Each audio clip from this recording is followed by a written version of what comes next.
శ్రీహరికోటలోని భారత అంతరిక్ష పరిశోధన సంస్థ ఇస్రో అంతరిక్ష కార్యక్రమంలో మరో ప్రతిష్టాత్మకమైన అడుగు వేయబోతోంది.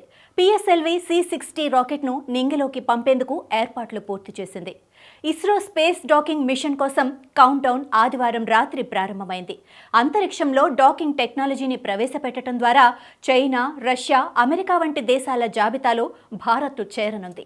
డిసెంబర్ 30వ తేదీ రాత్రి 9:58 శ్రీహరికోటలోని మొదటి ప్రయోగ వేదిక నుంచి పిఎస్ఎల్వి C-60 రాకెట్ను ప్రయోగించనున్నట్లు ఇస్రో ప్రకటించింది.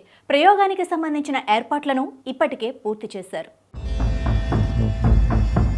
స్వీయ పరిజ్ఞానం, స్వదేశీ యువ శాస్త్రవేత్తలతో తెలుగు నేలపై రూపకల్పన చేసిన స్పేస్ డెక్స్ స్పాడెక్స్గా పిలిచే ఈ ఉపగ్రహాన్ని ఇస్రో ప్రయోగ కేంద్రమైన తిరుపతి జిల్లా శ్రీహరికోటలోని సతీష్ ధావన్ స్పేస్ సెంటర్ నుంచి ఇవాళ రాత్రి 9:58 నింగిలోకి పంపనున్నారు.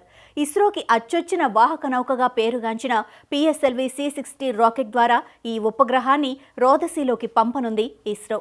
పిఎస్ఎల్వి సిరీస్లో ఇది 62వ ప్రయోగం కాగా ఇప్పటి వరకు 59 ప్రయోగాలు విజయవంతమయ్యాయి. ఇక పిఎస్ఎల్వి కోర్ అలోస్ దశలో చేసే 18వ ప్రయోగం ఇది.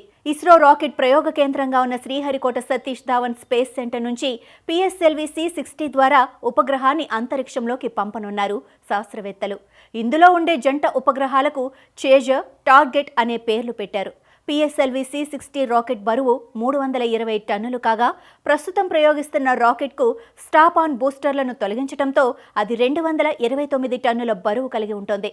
దీని ద్వారా సుమారు 440 కిలోల బరువున్న చేజర్, టార్గెట్ అని పిలువబడే ఉపగ్రహాలను రోదసీలోకి ప్రవేశపెట్టనున్నారు ఇస్రో శాస్త్రవేత్తలు.